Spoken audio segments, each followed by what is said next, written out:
As we approach Simchat Torah this year, we are filled with dread.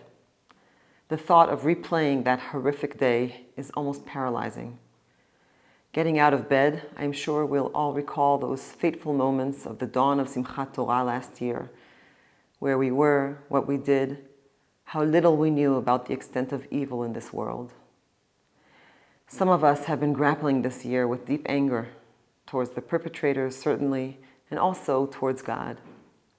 Many of us are asking questions about God's presence and God's relationship with us and about ours with God.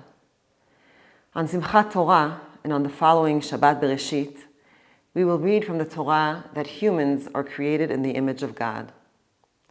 Some 1900 years ago, Rabbi Akiva, Rabbi Elazar ben Azariah, and Ben Azai were contemplating the presence of God in the world. They maintained that murder and or avoiding procreation are ways in which the presence of God in the world is diminished, because humans are in the image of God, and having fewer humans in the world will, quote, diminish the image. This understanding of humanity is both humbling and challenging.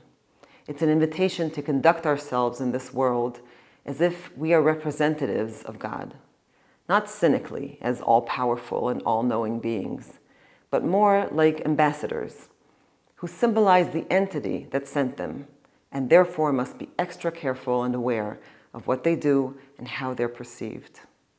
It's an invitation to ask, what is required of me by this charge? How must I perceive others, knowing that they too are representations of God in the world, and knowing that when people do horrific things, that's not God disappointing us, that's humans disappointing God. Exercising their God-given ability to choosing to misrepresent God in the world in the worst possible way, by diminishing God's presence and defiling it. I wish for us strength as this day we dread approaches.